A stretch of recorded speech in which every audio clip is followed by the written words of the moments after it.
Well, hello everyone. Welcome to my review of Thor: Love and Thunder, the latest MCU movie. Now, I walked into this movie with pretty high expectations. Thor's one of my favorite characters in the MCU. I loved Thor Ragnarok, and the MCU is just my favorite franchise of all time. So, yeah, I had a lot of anticipation walking into this one. I thought the trailers looked like this would be more like Ragnarok, so I was looking forward to this one. So what did I think? You're about to find out. I can't think of anything fully positive for this film. Everything is mixed or negative for me. And this is the first time I've ever felt this way about an MCU film, so it's put me in a state of crisis that I don't have things that I really liked about an MCU film. This is the first time this has ever happened to me, so this is not going to be a very fun review for me to do. Because like I just said, I love the MCU. I love it. But this is just the first movie that I just don't think I liked. I guess we will just start off with the mixed, which is most of the stuff in this film for me. I thought all the characters were pretty mixed in this film.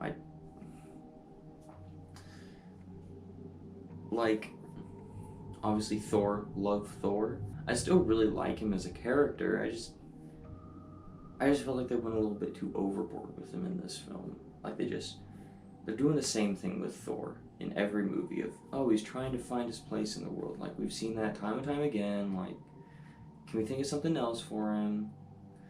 I mean, him as a character is pretty cool. I love seeing him and his power set, even if they make up powers for him just so the movie can exist. So yeah, Thor, mixed bag of a character. Gore, I really liked Gore, but he just doesn't fit this movie. This movie is very comedic, which we'll get to later. And Gore's like a very serious, sinister villain. He could have been one of the great MCU villains, but he's just in the wrong movie. So I really liked him as a character, but he's just not in the right movie for his character. His character feels like he would have fit a movie like Infinity War, Endgame, where the tone is more serious, a little bit darker. I think it would have worked better in movies like that. And then finally, for characters, we're going to talk about Jane Foster / Mighty Thor. I'm fine with the idea of Jane becoming Thor, but the way that they explain her becoming Thor didn't work for me. It's not even really explained that well or that much. There's just a lot of things where she's trying too hard to be a superhero, or I don't feel like they characterized her correctly as Thor. It just felt like it was Jane Foster trying too hard to be Thor, instead of just feeling like a natural Thor. So the characters all around were pretty mixed for me. And then my other big mixed thing is the fights in this movie. Like I said, I love Thor, I love seeing him fight. Stormbreaker and Mjolnir are like two of my favorite weapons in the MCU, love those things. And getting both of them in another movie is great. Getting to see them in action is great. Getting to see Thor in action with his powers is great, but it felt too cartoony, where he's just, jumping 50 feet in the air and then landing, or like doing split kicks and stuff, or it just went too goofy with the fights to where it didn't feel like it was grounded in the reality that the MCU has previously set for everything to take place in. It felt a little bit too far detached for me, all the fight scenes. Those are my two mixed aspects of the film. We're just going to move on to the negatives, unfortunately. Now I got two things in the negative because they're pretty big.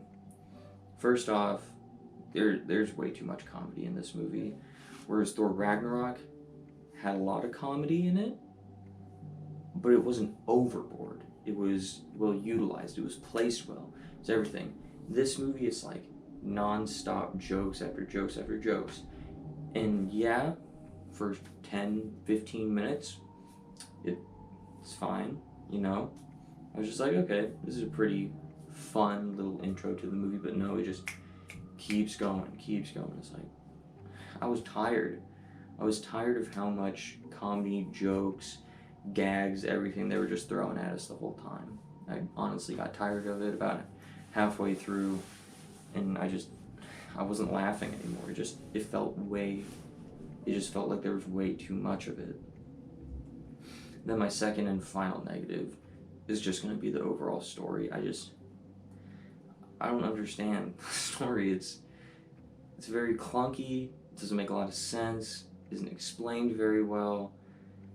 It just seems fast-tracked, or it's like, hey, we need this one thing. Once we get to this place, it's like, actually, we'll do this other thing. It's like, there's like no clear path in the story that they set up at the beginning, and it like really bends around its elbow to get to the end of the story that they want, or something like that. I don't know. It's just a really weird and odd, clunky story. I didn't care for the story at all. So, yeah, that's pretty much all I got to say. So yeah, overall, I think this is the first MCU movie that I think I'm going to say I disliked.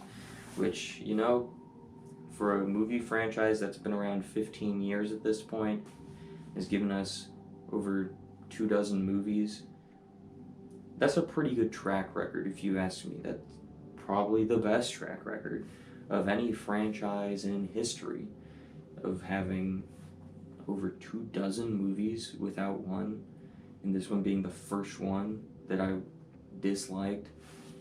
You're doing pretty good. So, can't really take anything away from the MCU as a whole. I still love the MCU. This doesn't like make me, I hate the MCU. Doesn't do that. But overall, this was a very big disappointment for me.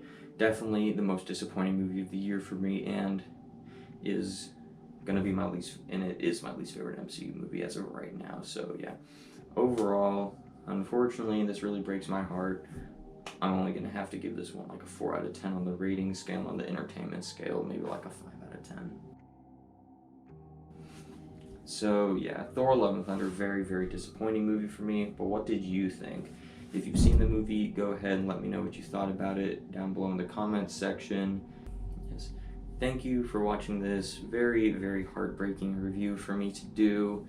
This is not a fun one for me to do because it's crapping on a movie from a franchise I loved. But yeah, if you'd like to see reviews of other movies I've done, I've started doing some movie reviews over the past 2 months. You can go ahead and check those out on my channel. Be much appreciated. Also, I've done some franchise rankings in the past. Those are pretty fun to do, so I can talk about some older films that aren't new releases. So yes, as always, thank you for watching, and have a great rest of your day.